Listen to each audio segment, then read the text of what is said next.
Last gulp. Yeah. Welcome, David. Well, welcome to you, Maestro. Michael Kudik and Nenad Bach, the gold medal winner. That's correct. That's correct. For ping pong, Tisch tennis in Germany, right?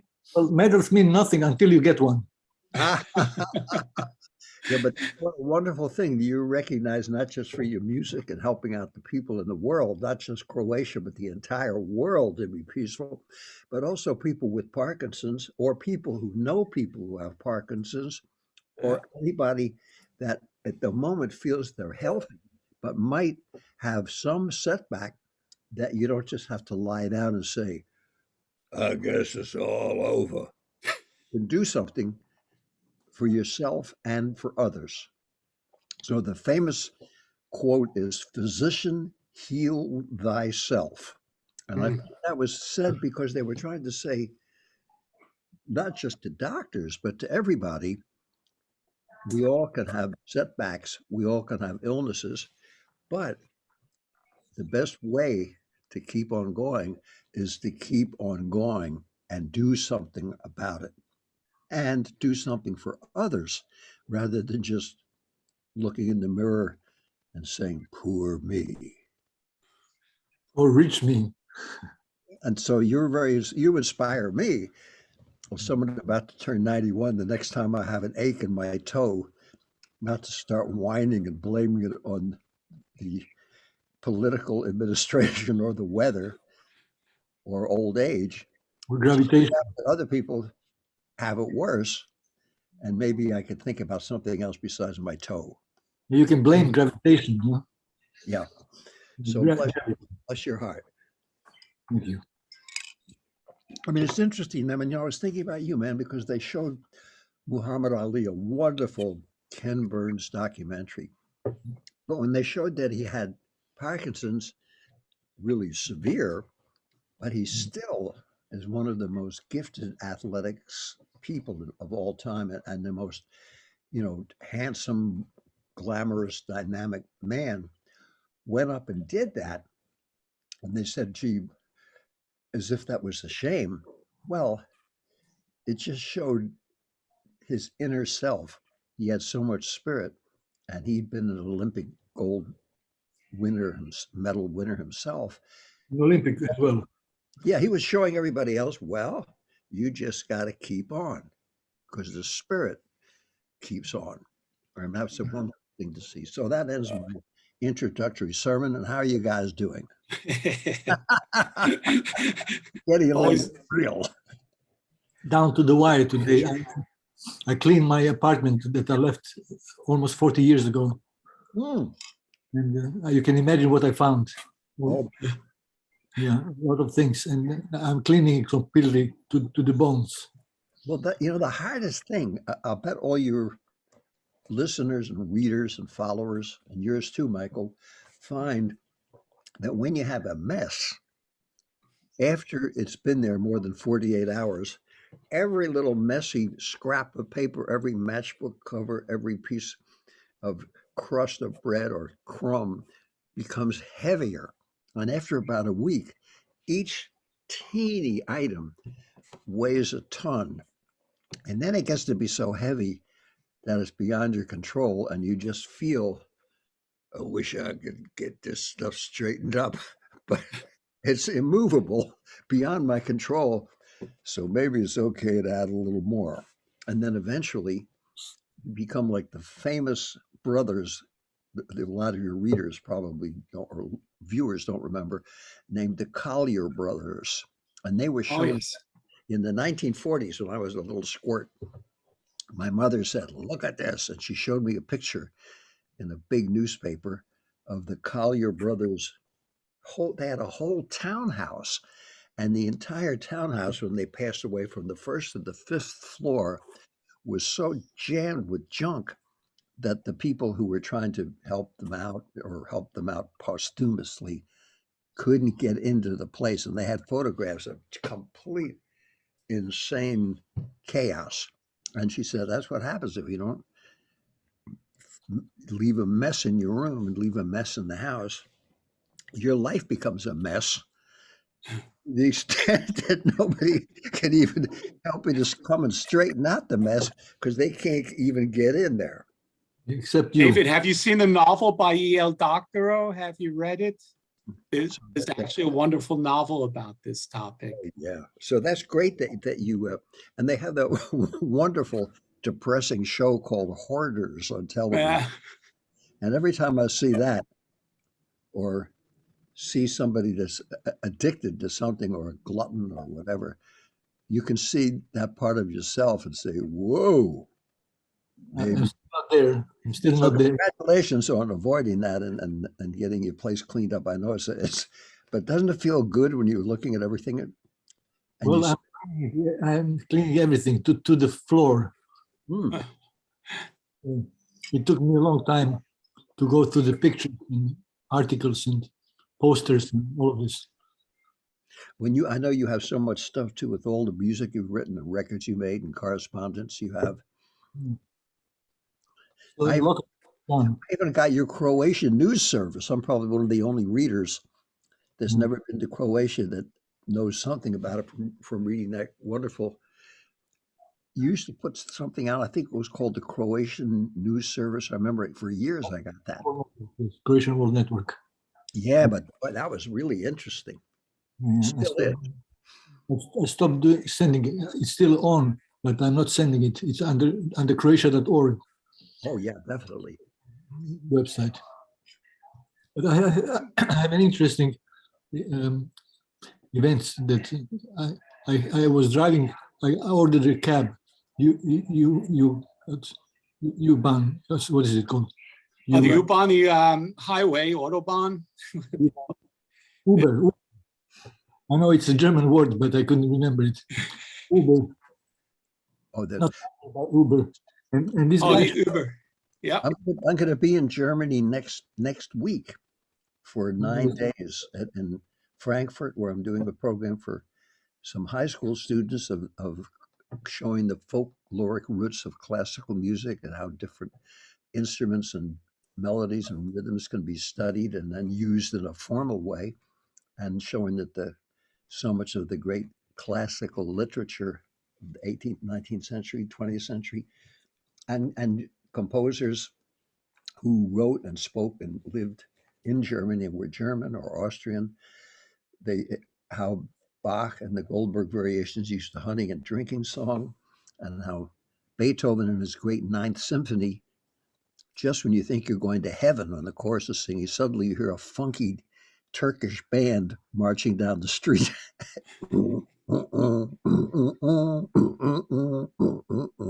Just when you think you're going to heaven, Beethoven's saying, don't forget about those cats marching out on the street.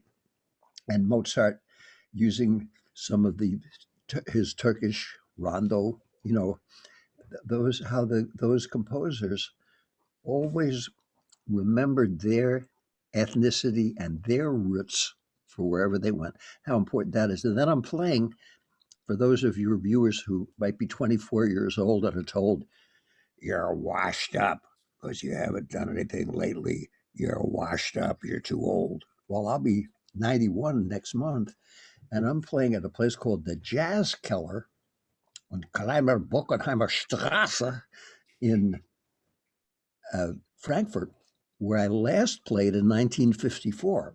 So if you can get a call back 67 years after you've been somewhere, that's a good sign. So it's always fun. And then I'll be doing some programs at the ZKM of narrating a beginning of Splendor in the Grass, which I wrote the music for in 1960. So I don't really live in the past, but sometimes something good that you do in the past catches up to you. You don't catch up to it, and it's not behind the time. It's just if you were on time, whatever time you were that you did something, and it's any good, it stays good. So that's kind of an encouraging thing. And that also can get your viewers to feel that getting old ain't necessarily that bad. But you guys are still young enough to appreciate that struggle. but that's a big struggle all of your life. But it's David, can I ask you a question? certainly. You're just coming out of this whole several days of a festival in Lower Manhattan. And I've heard reports from a variety of sources that it was amazing. I saw you one evening. Wish I could have attended the others, but the walk that you conducted in Greenwich Village, what was that all about? Oh, well, the walk was, I was trying to show people from the time I moved there in 1955 until now, 2021, that the then of 1955 is where I moved is now then. And I was trying to show that that then is now. Translated into English, that might be a thing of beauty is a joy forever. John Keats said that, not me. And secondly, what Charlie Parker told me in 1952, which was I was 21 years old, and he'd written a song called Now's the Time in 1945, which everybody that was playing music that was kind of advanced at that time, still pretty advanced, said, boy, that really says it all. Just a simple but gorgeous blues. And I said, Bird, that was his nickname. What's it like writing something so long ago? Because to me, 7 years, this was 1952 and he'd written it in 1945. 7 years for a 21-year-old was a long time. That was a third of my life up to that point. He said, now was, is, and will always be the time, because now is the right time. So I said to all these people when we were walking, I said, as I said last month, ever since Adam and Eve left the Garden of Eden, the rents have been too high. I can't afford to live in the village. I was thrown out.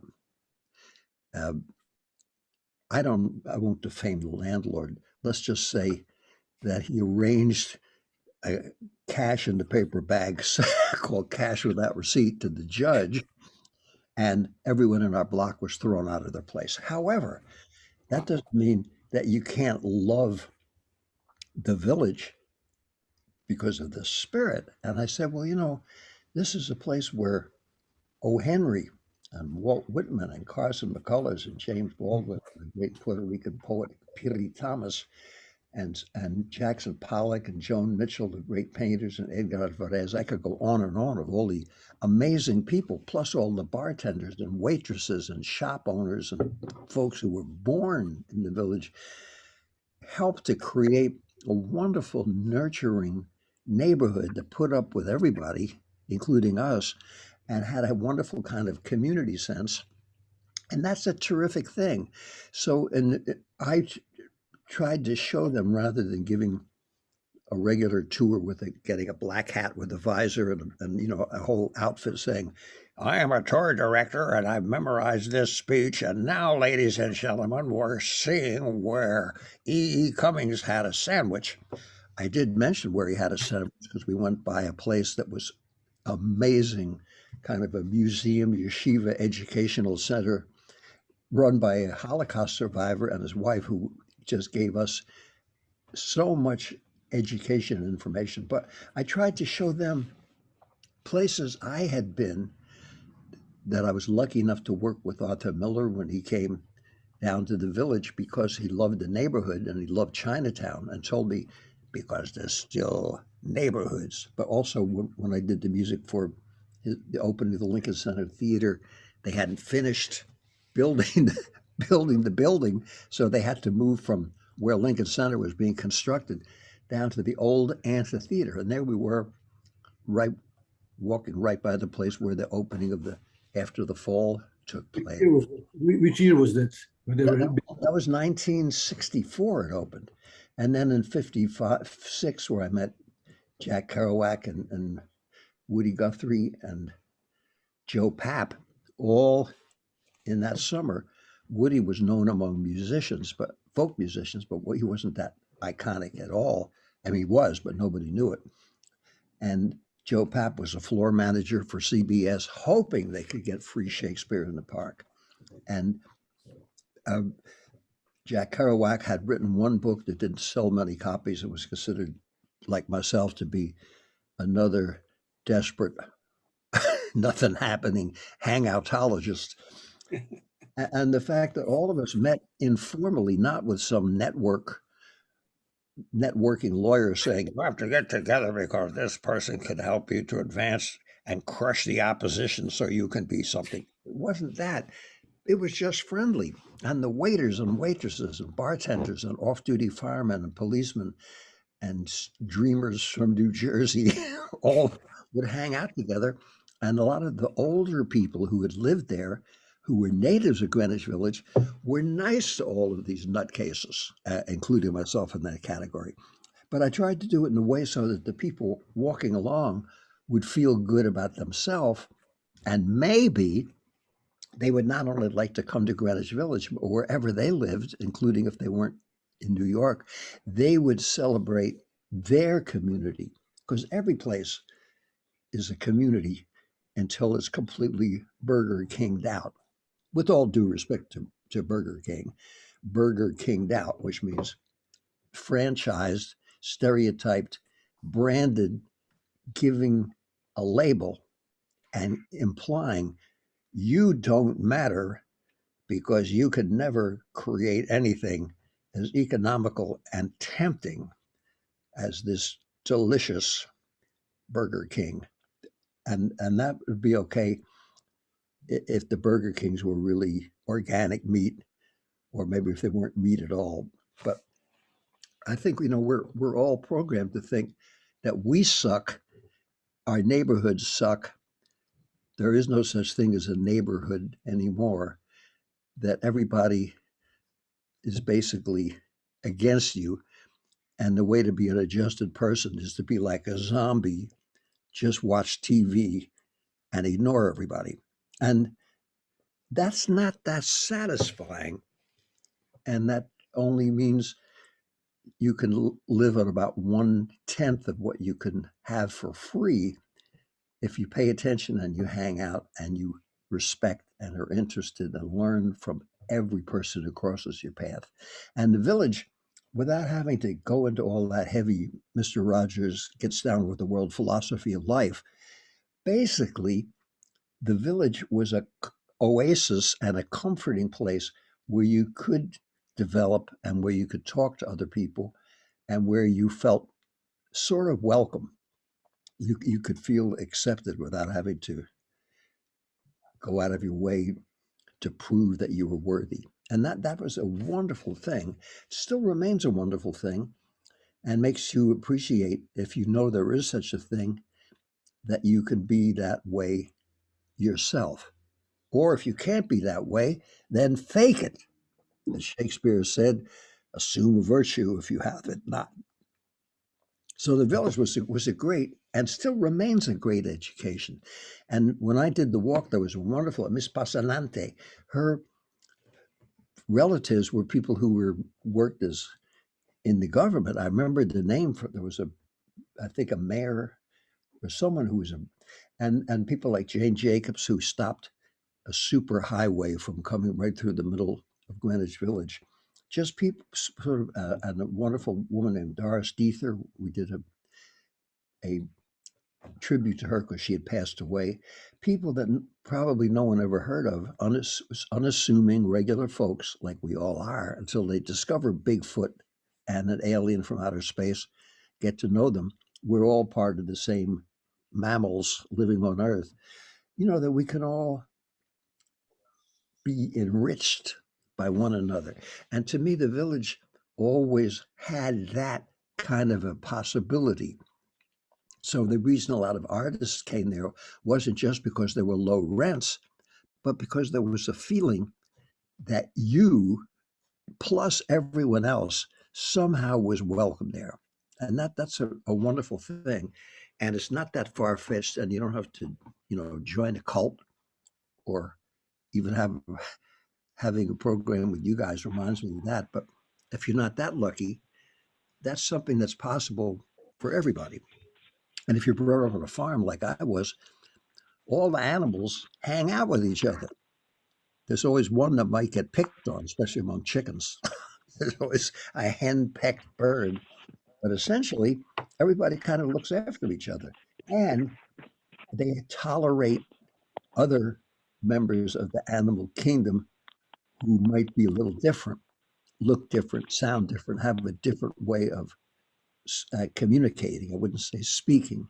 They do speak, but we don't speak their language. With birds and horses, although if you're around them long enough, you do it by ESP. But there is a communion even in the animal kingdom.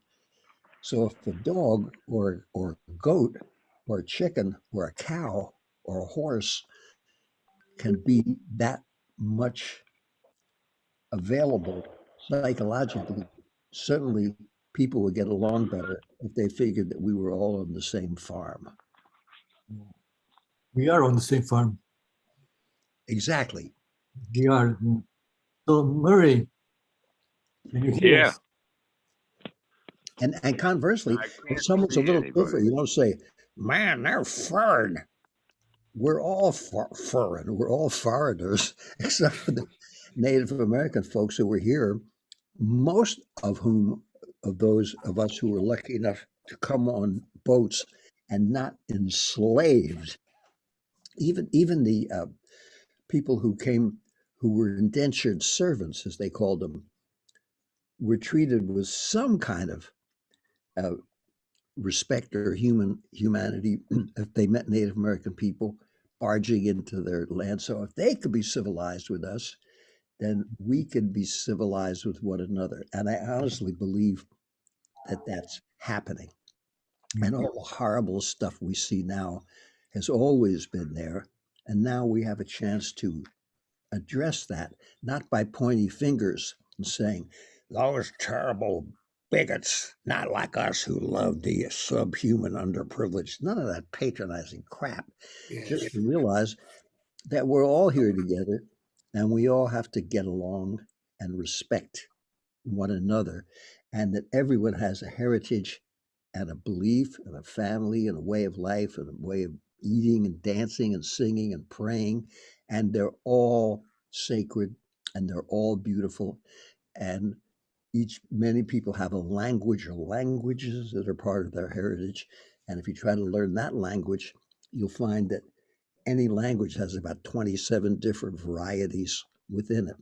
So there's a lot to learn and a lot to appreciate. And I think, that the village was someplace somehow. This meeting is being recorded. Murray, you can turn off your, yeah, exactly. But turn the camera so we can see you. If you can. Okay. Is this better? No, you're fine, David. It's Murray. It's This- Murray. Where am I? The technical, we can't see you, Murray, but you can hear us. Go to the second What's? second icon on the left, lower left. Oh, There's yeah. you just press that. There Now I see Mehmet. Yeah, you've seen it. You haven't seen me before. Yeah, but I had that big sign saying continue, but I didn't bother to clear the screen. So Murray, if you can press the. Where's Murray? Mystery man. Murray, you came Murray. If you lower left corner, you have mute and you have video. Video. And you can click on it says it's cross video. Now you can press Show video. video. Yeah, join video. Are you at your PC, Murray, or on your phone? PC. Oh, if you put your cursor down at the bottom of your screen, you don't see a bar come up.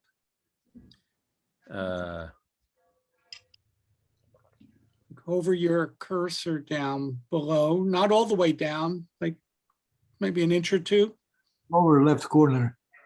left corner. Accessibility. Is that it? No. Oh, share screen. Ask me Not more. sure screen. I just ask you to start video. Oh, Do you see for video, start video, stop video? Here we go. Now we see you. Murray, welcome. Murray's back from Croatia, Nenad. He was away. He's been there. David Amram, you have to make a trip to Croatia. Nenad, that's a shame that you haven't figured out a way to bring David over. So there's a Colosseum there that's unbelievable. Nenad knows about it. I just filmed it there 2 days ago. Oh, really? 2 days ago I filmed it. Ah, Yeah. it's fantastic. They have a film festival every great. summer there at the Colosseum. That's Do you know each other, David? David, do you know about this Colosseum? No, I wouldn't. Croatia? It's an ancient Roman Colosseum in Croatia. Oh, that's true. Well, I was reminded of something more modest when a wonderful, wonderful writer that we all knew in the village. He was considered to be a genius, but he had sort of a terminal writer's block. He finally said, "Man, I'm finally going to go overseas." I said, "He said, I'm going to go all over Europe." He was in the Lion's Head Bar. 2 weeks later, there he is sitting at the Lion's Head Bar. I said, "Man, did you miss your flight?" He said, "Nah, I came back." I couldn't stand it. And I said, "Come on, man, are you kidding? Where did you go?" He said, "I went to 3 countries and I couldn't get a good corned beef sandwich anywhere, so I came back." Oh, that's the ugly American right there. Oh. Not only because I know Nenad Bach and Attila Gaianis, and of course Radoslav Lorkovic, one of the baddest musicians on the planet, but now I know that Murray's, I think your wife was from there originally, right, Murray? my wife's parents and aunts and uncles were from there. And when Tito took over, they had to leave. Oh yeah. But her aunt stayed there, and had a vineyard just for the family. Okay. And so we have, she has cousins there. So it's in a town called Pula. That's where the Colosseum is. And From Pula. so we stayed down the block from the Marina. the Adriatic, so boy. we would just walk, like a 5-minute walk, and we were in the water. See, my feeling is that knowing you, Murray, and your wife, and knowing Nenad, and knowing Radoslav Lorkovic and Attila Gaianis, actually he's from Hungary, but he goes to Croatia. It's close. And I said, boy, if that's that great a place, I'd love to see the Colosseum, but I'd be glad just to go to the deli or a park bench just to be there. And if you can't get a pastrami sandwich, you're not going to go back home, are you? No, I would get something else. I would try to ask, what do you all like to eat? Yeah, there's Exactly. great eating there. There's great food there. I'll show you the picture in a couple of minutes. I'll be able to download it properly. And Dave, we need to speak to Doug Yeager. He needs to book you there. We got to set up Well, a Doug, royal tour. we're having a problem of having planned to go to Germany, like for being invited by ZKM months ago. And Doug went through, I'm doing stuff for the Armed Forces Network, College, and the State Department, and playing concerts, and I'm introducing Splendor in the Grass. Auf Deutsch, weil ich kann ein bisschen Deutsch sprechen. Jawohl. Suddenly, we get this announcement, you must have 72 hours before you get on the plane, proof. And we had sent in all that stuff, man. Doug worked for months on that. Suddenly, we get this announcement. So I said, okay. I went to the 2 local drugstores. They said, well, Mayor Cuomo, for those of you folks not living in New York City, Governor Cuomo, I beg you. What am I saying? The Governor Cuomo, bless his heart, I'm sure for very good reasons, suddenly told one of the druggists who said, I've been doing this for a year and a half, we're not allowed. So we finally found a place where you got to spend a small fortune, and then they do this, and I just had one of those for the first time when I played with Farm Aid just a little over a week ago in Hartford with Willie Nelson.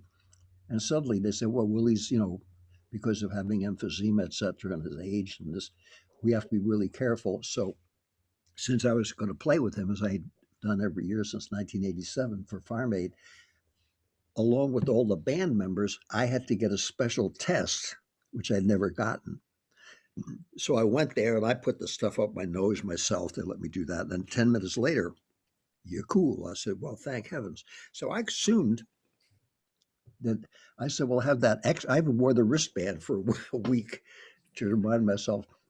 And then I suddenly realized, but apparently this is something that's very common. And I think Doug, in fact, got in touch with Murray to see what could be done. And now I think after all this being on the phone and sending forms out, oh my God, I have to drive all the way into the city on Monday and get the stuff stuck up my nose. And then they'll probably say, you're fine, get on the plane.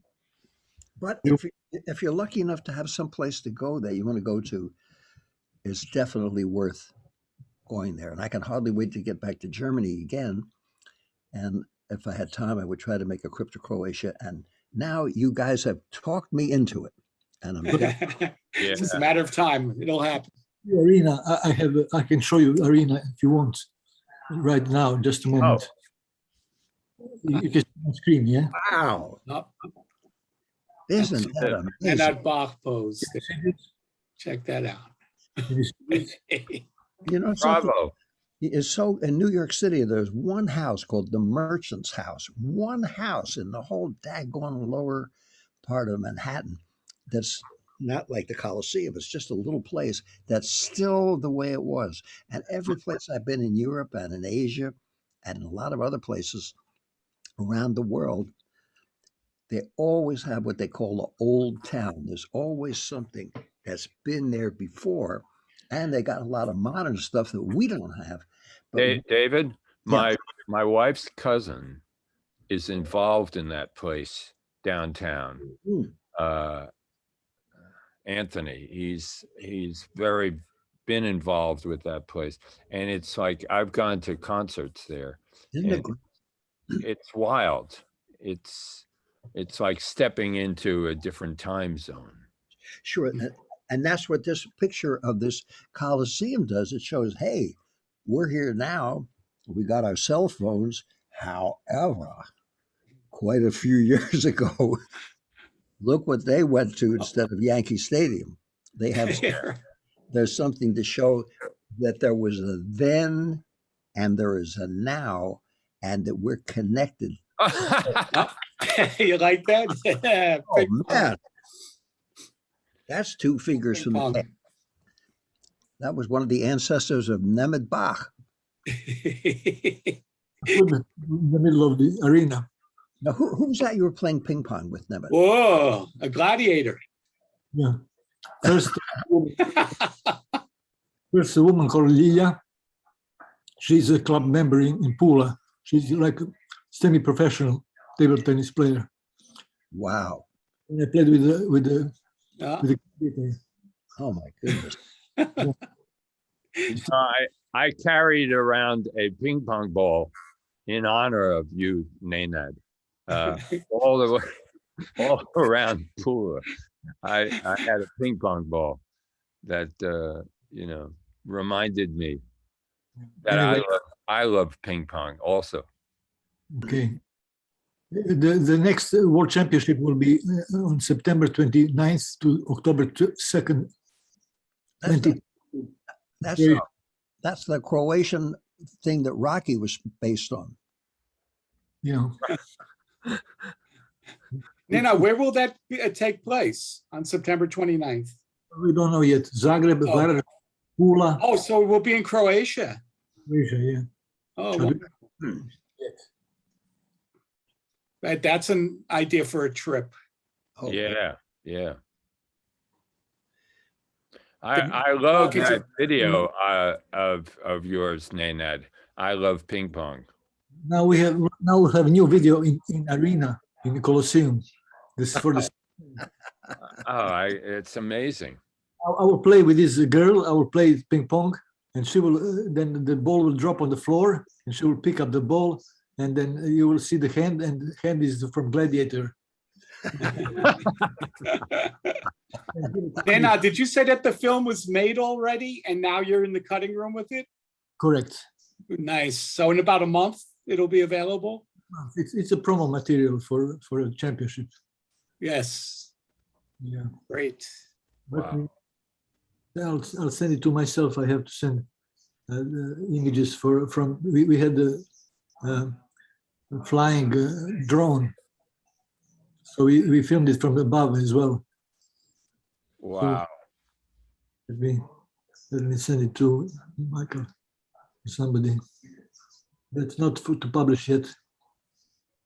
Just sharing. David, I was being teased by Murray. He was putting out their photos of his time in Croatia, telling everybody that it was like a real hassle in the morning for that first cup of cappuccino. What you have to go through. But it was worth it. Oh yeah. It's. I call it cranked. Cappuccino. This is Mike. The European trip, David, you're going to Germany coming up. Are there any other countries? Right now, it's exclusively Germany for this road trip. Well, I'm going to this evening. I'm going to Dutchess County. Okay, that's Actually, I'm in Dutchess County, but the northern part, that's like going to Bavaria or the Alps or the Himalayas, and it's so beautiful. And I'm going to see great brother musician that knows Murray, Robert Himmelman, who's a wonderful guitar player, singer, songwriter, and we're doing a tribute to Leonard Cohen and his poetry and his music and his sense of dealing with Judaism, Buddhism, and the blues and the music business, and being a great poet, managed to somehow be that successful a songwriter and survive and keep his neshama, his soulfulness together. And that's a beautiful thing.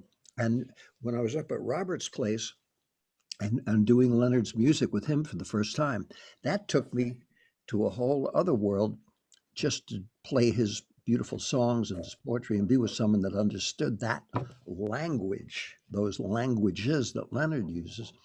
And sometimes music can take you on a trip. So when you're playing Mozart, you can think you're wearing a white powdered wig and being in one of those castles, but you don't have to mop the floor, which the musicians did.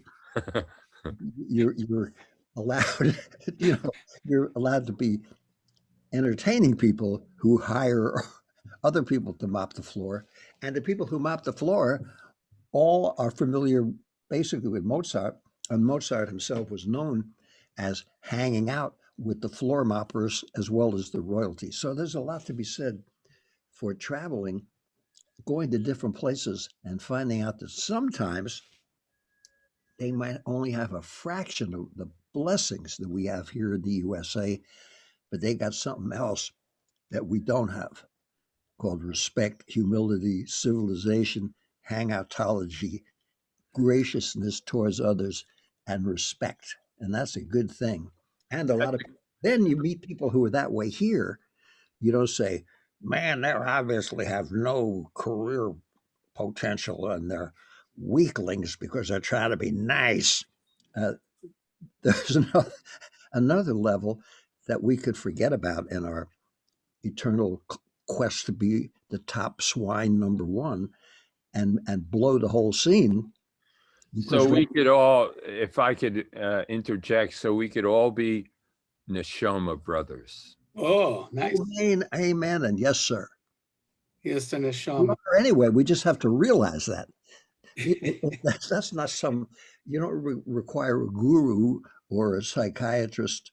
With all respect to Dr. Nitty, who for the women watching, she's usually on the program. Boy, she's so heavy. As a young person, we just sit back and listen in awe because she's already in her 20s, got more knowledge than most of us will ever have. But, you know, you don't have to be a monster in order to be acceptable. And there are a lot of places, including all through the USA, once you're aware that you can learn and hang out with people who can remind you of your own humanity, that's a big thing. And there are cultures and countries where that's considered to be number one.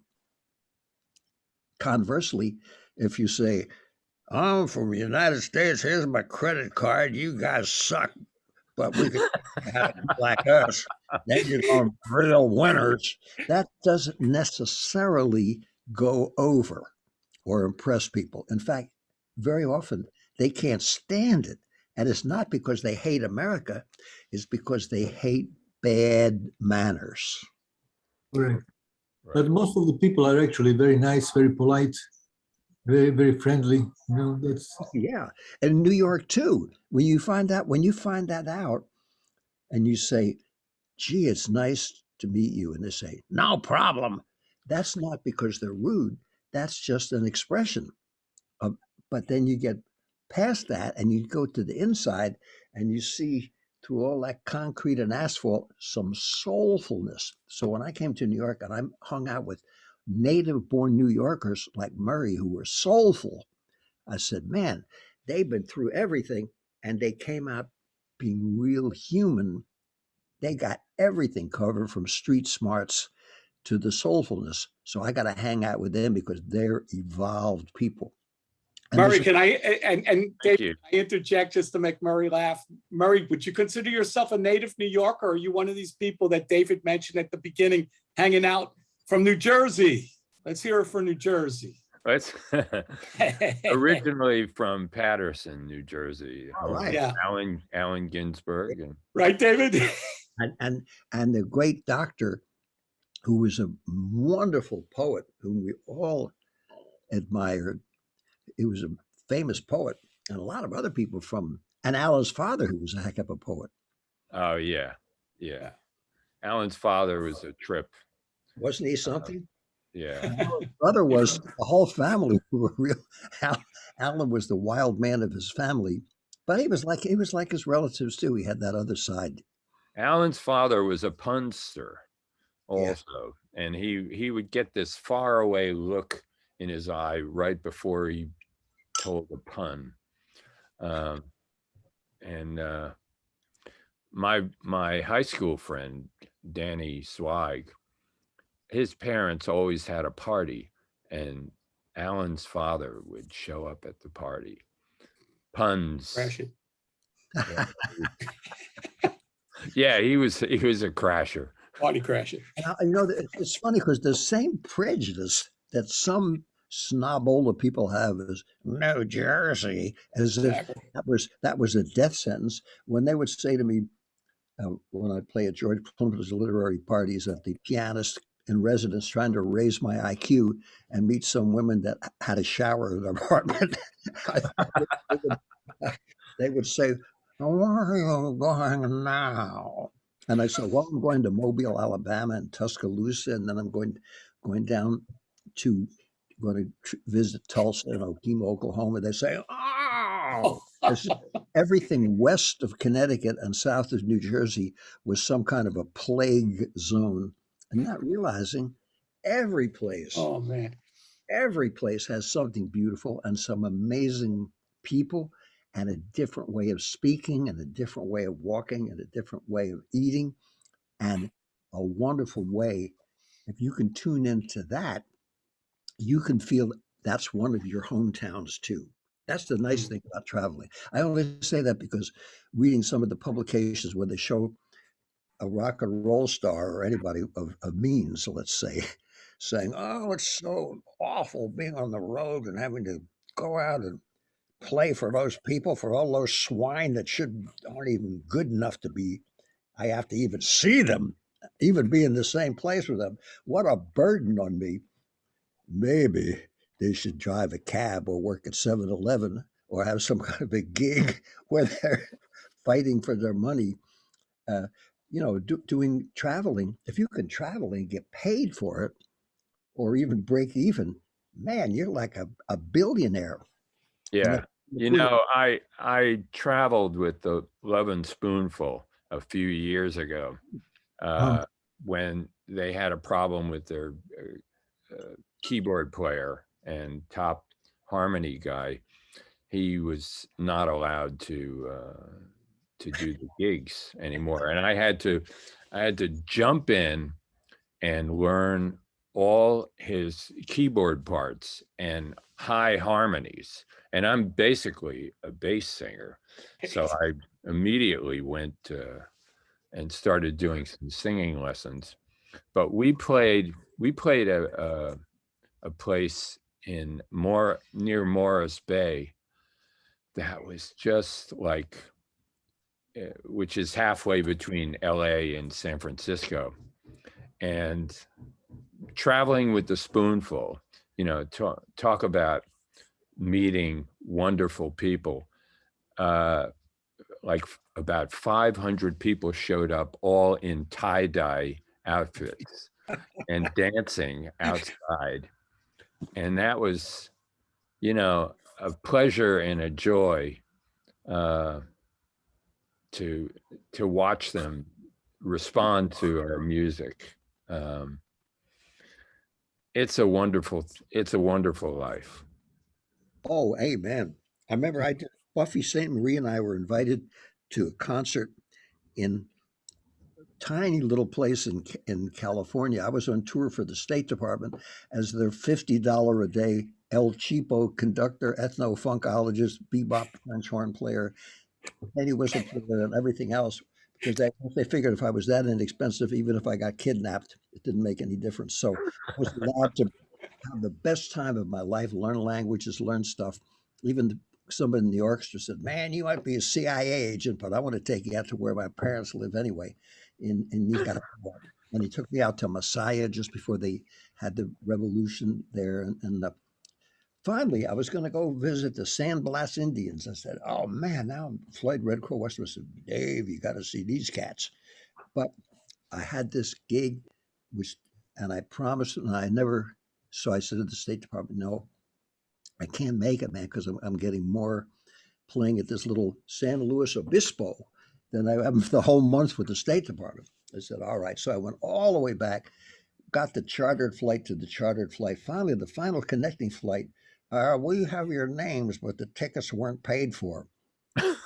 Bucky said, "David, I think we're going to get stiffed." I said, "It looks that way, but I came all the way from South America and Central America, gave up a gig, and I'm here with you. I want to be there." So we bought our tickets anyway. We got there. And this guy who was a fake Sufi, and I met some people that were practicing Sufis in Iran, and boy, you had to go there about 5 times before they'd even say hello to you, and they were serious. Anyway, this guy had the robe, but he didn't have the spirituality, and he'd gotten all these poor people to come all the way in covered wagons and everything. To make a long story short, I walk in, nobody's getting paid, nobody's getting anything. I said, "Excuse me," I said, I have a kid and I'm coming all the way. And he said, "Don't spoil the magic." I said, "Uh-oh." But I figured I would play anyway for the 3 people that actually bought tickets. So then the point is that I spent the whole weekend hanging out with the nicest people in town. They said, "Man, we're so sorry." So they had a big party for Buffy and myself, and we hung out. And at the very end, they said, "You're such a nice guy. We're going to give you the best haircut in the West Coast." And sure enough, I went to this barber who was unbelievable. And I said, "Well, man, that's for free. I got the most expensive haircut in history," and met the nicest people. And all I can think about really is how nice those people were. The whole town kind of came up. And the guy who was the ripoff artist ended up having a used car dealership in town, gave up being a religious leader. Then 30 years later sent me a note, said, "I'm about to go to heaven. I'm at the end of my rope. I don't want to owe anybody any money. How much do I have?" I said, "Well, here's what you agreed to pay for a down payment." He wrote back a letter saying, "I never would have agreed to do that." And my wife Harley said, you know, at that time, my wife said, David, don't carry that bad karma with you. Enjoy the haircut, the wonderful time you had. Just don't answer him and let that be part of him. And when he goes to the great umpire in the sky, he'll decide whether he gets a walk or strikes out. That's his, that's on him, not on you. So I remained characteristically silent. In fact, I never even mentioned that to anybody, but I thought it'd be interesting for all of you who have a setback on the road or elsewhere. Just look for the beauty part and forget about all the other stuff. And sometimes Murray will tell you this too, because he's traveled so much. All of you guys have, that no matter how torturous the thing, once you get there and you have fun doing it, it's so rewarding. You manage to get amnesia for how hard it was to get there. So I'd say if you're doing anything and you love doing it, even if you have to walk to work, whatever it is, if you love that work, it's worth it. So I'm curious, what was the price? What did he? He was 30 years later still going after you. My gosh. What did he promise you at that time? I'm curious if it's not a secret. Well, Murray deserves a medal because he came on that walk with us. And I said to him, I said, Murray, you should be conducting the walk, man, with all the stuff he's done in the village. Oh, thank you. He was a heavyweight 40 years ago when I was there, and didn't get no voice. In fact, if you did all the stuff that you did, Murray, no one would believe. I never knew that much about all the terrific stuff that you did that I didn't know until Doug Yeager told me, or I would have been scared to talk to you. Oh, come on. I was in a band called the Fifth Avenue Band early on, and it was sort of an amazing opportunity. We recorded for Warner Brothers, and I remember, doing a horn arrangement for one of the songs called Angel, and getting these horn players out in California and showing up there. And the first thing that I saw was Dalton Smith, who was the high trumpet player for Stan Kenton. And he was booked on our session, and I flipped as being a Stan Kenton fan. So I had some opportunities and wonderful experiences passing through different parts of the world, musical world, and And Murray, you were involved with Manhattan Transfer as well? That's correct. Yeah. I've done my homework. And I will never forget the day, a rotten rainy day, that we showed up at the studio at Atlantic Studios, and this guy comes in with his saxophone, and I said, it's Zoot Sims. Zoot Sims is here to play the solo. And it's like, the transfer was a treat, and having Zoot Sims playing on the song You Can Depend on Me, I think it took all of 30 minutes for us to get 2 takes, and just like with a live solo on the spot. And what a treat. David, did you ever encounter Zoot Sims in your career? All the time. The best thing was when he and Dave McKenna, who was a great pianist and a wonderful left hand. He was one of what they call, he played with all 10 fingers. They were, Zoot was, all about music and hanging out.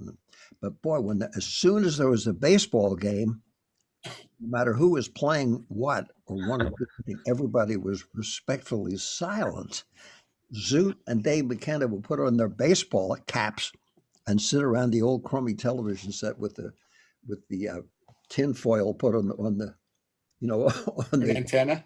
on the antenna so that they could see it clearly, and religiously watch the whole game with their baseball caps on and not playing.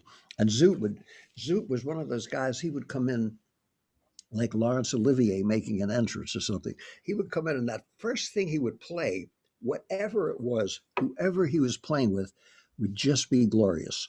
And one time I was at the Art Foods Delicatessen, one of the places I described that I showed everyone there were E. Cummings and Edward Albee, and the poetry editor of the New Yorker magazine, and the off-duty Walter, I can't remember his last, he had an Armenian name, the policeman. Everybody would hang out there, and each person was treated the same. And Zoot came in with a terrible a terrible hangover. I said, "Oh man, it's so great to see you, Pops." And he said, "Dave, I have a hangover. You're too hip for me." And then the other time was with Larry Rivers, God bless him, who was a fantastic painter, artist, sculptor. And if he had ever practiced for a week, he would have been a great musician, and he could have been a great composer. He had just had that mind for anything and everything. But, to play a saxophone or play anything, you got to practice a little bit. And he had his old saxophone with the rubber bands. He would get all the greatest cats loved him because he was such an amazing guy. And he was there blowing with Elvin Jones and all the best jazz players of that time. And all the people who liked his paintings would come down. So he packed the house with his art fans, and he was playing away right next to the microphone. But since he hadn't practiced in about 20 years, it sounded kind of rather rough. Zoot was sitting at the bar, and I saw him gradually falling into a disheveled slump. And then he went like that, like the Rodin's The Thinker. I said, "Zoot, are you okay?" He said, "Yeah, man, I'm glad that set's over." And then he said, "I think I'm going to take up painting." But he never put down anybody. That was the closest I ever heard him. And he was very gracious to people who were struggling, which most of us were, and always had an encouraging word. And he was a natural, I guess you would say. And his brother was terrific too. They were the kind of guys that could just play, and some of the snobbish critics didn't, said, "Well, he's playing more in the Lester Young tradition, and he can't catch up with Charlie Parker, and he can't catch up with John Coltrane." Well, he wasn't trying to catch up with anybody. He was doing what he felt comfortable doing, and he did it magnificently. And he was a wonderful person. Amen.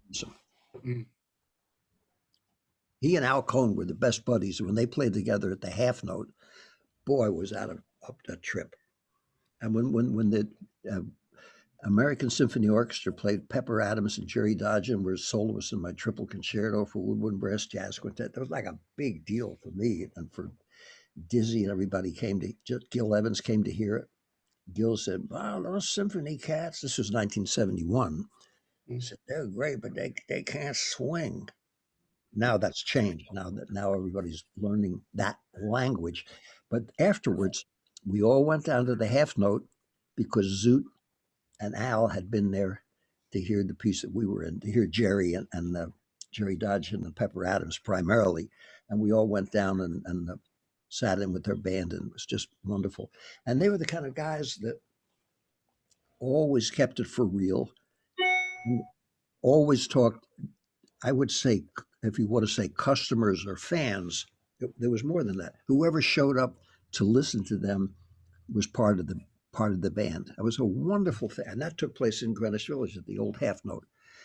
And that's a wonderful thing that I hope a new generation can appreciate, that we were there. And it's the same thing with the guys that you played, so many of the people you played with, not just Manhattan Transfer was spectacular, but a lot of the folk, and the Loving Spoonful, but a lot of the folk guys that we used to sit out and jam with, and singer-songwriters, there was just that nice camaraderie. Once you played with someone, you were kind of like a friend for life. I mean, that's a beautiful, beautiful thing. That's the way I felt with Havens, Richie Havens. Oh, the best. Just so there was so much synergy, and it actually, you never knew what was coming next. But if you sat on the edge of your chair, you could find out and jump in and watch me swim. Yeah. But that's beautiful. And that's what life is about, whether you choose to take that path or not. So you might as well join in the swim. Yeah, ditto. And to finish in the rhyme and play ping pong with him. For those of you tuned in late, I'm speaking to Nenad Bach, gold medal winner of the ping pong championships, who used the cause of Parkinson's, of not being a fatal disease, but just another bump in the road of life. And playing ping pong can not only be good for your sportsmanship, but for your health. And I never knew that till I met you, Nenad, recently. And I knew people that had Parkinson's, and it never occurred to me that there was even anything you could deal with. I just knew people took the medicine and then sat around and said, boo-hoo. And you've showed the whole world that everybody can do something regardless of what setbacks seem to come. By the way, I met Richie first month I came to New York. I met you first week, but I met the first 2 weeks. Wow. In the first month, I met Richie Havens, and he played on my song, Can We Go Higher? Oh, yes. I met him a number of times. He was a philosopher also, and also the fastest guitar player. He could play rhythm like nobody. Oh, yeah. Rhythm guitar is. He was like a whole band. Oh, I know. Played. Also mentioned Alan Ginsberg. I met Alan at the Saturday Night Live party after Saturday Night Live. You know, this guy, Wilner, what's his name? Hal Wilner. Hal Wilner. Hal Wilner. Yeah. He set me together at the same table with Alan Ginsberg. Hal, I miss Hal. Yeah, he was a wonderful character, and still is. Didn't we lose him to COVID, Murray? Yes. Hal Wilner was it? Again, Ginsberg introduced me to Paul McCartney and Linda. Wow. Yeah. Our table to sit. So it was memorable. And then Alan wrote me on a napkin, said, "No hope, no fear." And then I look at the paper, and he said, "No hope doesn't mean that you shouldn't hope, but don't expect anything." Yeah. Wow. So I have that piece of paper, no hope, no fear. Uh-huh. Yeah. And I never met him after that. Yeah, I met him at when I was playing with Happy and Artie Traum.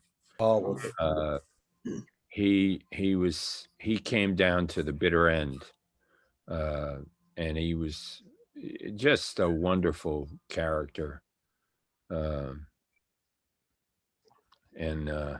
we shared the fact that we both come from Patterson. Hmm. Yeah.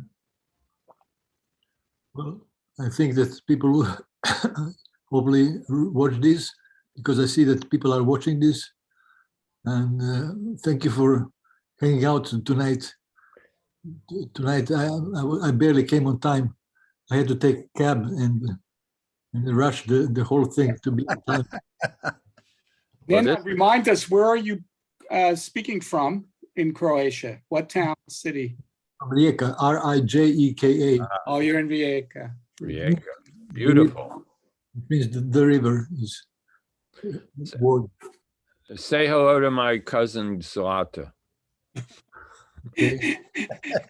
Yeah, greetings from this side of the Atlantic. We look forward to seeing you back in the States. David, sending on a goodwill tour to Germany. Yes. Oh, I'm looking forward to it. Always representing America at its finest, David. That's my hope. I'm go there and try to share the beauty part that I've been blessed to stumble and fumble into and still try to stumble and fumble into, and show people that. And if they bring up politics, I can just certainly say what a wonderful gentleman told me in Paris when I was there for the 50th anniversary of the Shakespeare books, and they invited me over. And the current president at that time, George Bush, said, "Call them freedom fries, not French fries, and dump all that wine down the sink. Teach him to speak English." And I said, "Boy, it'd be great if he could learn to speak English too." However, I didn't bring up anything about politics. Finally, this nice man said, because I spoke French and everything. He said, "Mr. Amram, so nice you could be back here again. I'm sure you must be upset with the politics with your current leader." I said, "Well, I think there are other people better equipped for that line of work." He said, "My dear boy, politics has been a dreadful mess for the past 2,000 years, so enjoy your meal." And I said, wow, I never thought that way. So my hope is when I go over to Germany or anywhere, or see any of you guys in person, whatever, wherever, I'll be able to try to act in the civilized, compassionate, human way and leave all that other stuff for the highly overpaid pundits on television until they're replaced by someone else. And then maybe they can be a weatherman or a weatherwoman, and then maybe even have the biggest punishment of all, have to get a job. So I'm just honored and happy to be able to do that, and grateful that I'm called back after all those years to do some of the things. God, the Splendor in the Grass I wrote in 1960, the jazz record they're putting out that I did in 1954 was in a place where I haven't played for 67 years. So I mentioned that. I realized, thank God at this point, my gig in life, at all of our gigs, is not to say, boo-hoo, they didn't appreciate me. Now that they do, go shove it. But rather, thank you. Glad to be here, and hope that you guys and gals will do something and exercise your own creativity, because we're all born to be artists until we're talked out of it. By the way, did anybody saw the Netflix series Countdown for the first 4 civilians that went into the space? It's a great film. It's a great movie. I just saw it last night. Countdown? Countdown, yeah, called Countdown. It's about first 4 civilians who went into the space. And it's like a fantastic story. Really fantastic. And this is still an amazing country. I mean, I forgot how many years ago. Nenad, you keep reminding me. It was your 3rd week in New York, and I was playing at Bradley's, and I met you. Well, folks, if I hadn't met Mr. Bach, not Johann, but Nenad Bach. That's right.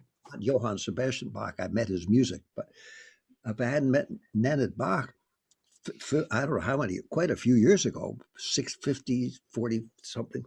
1984. Wow, a few months ago. Well, if I hadn't met you then, I wouldn't be here in 2021 talking to you. So I knew him before he was a gold medal winner, and before he made records all over the world with some of the greatest musicians to help world peace. So that's a heck of a thing. Therefore, wherever you go in any of your travels, travel well, as they say in Texas, drive friendly, and have a good time, and show some nice manners. And it's amazing what blessings you can receive. And it's good for your health, and it's fun. Well, that's a good closing line. Yes. Everybody have a good evening. Been a wonderful hang. I'd love to send energy to the soul of Pee Wee Ellis, my good friend who has moved on, who is James Brown's band leader, and went on to do so many beautiful things. Thinking about Pee Wee in these days. Yes. Okay, everybody. Thank you. Everybody stay safe. Hangoutology number 4 and ending. Let's meet for Hangoutology number 5. Yeah. Great. What time tomorrow? Got to give it a month. Tuesday. If it's the first Tuesday of the month, Murray, it's the next Hangoutology. Remember that. Right. Boogaloo. Yeah. All right. David, will you be back in the States? We got to have you. Back in the States. Great. Good. State of mind. I look forward to it. May our numbers increase. Nice seeing you. David, you look fantastic. Thank you. Well, I think it's the good lighting. Mostly being with you guys is so much fun. Good shirt. I forgot how tired I am. My composition teacher, the great Vittorio Giannini, when we were, Wow. because we went up till 6 o'clock playing, and then we were at 8 o'clock class with 1 hour sleep, he'd say, "Sleep's a waste of time." So that was Unbelievable energy. as Dizzy Gillespie told me on his 70th birthday, he said, "Man, people ask me how I get all that energy." He said, "My philosophy is bop till you drop."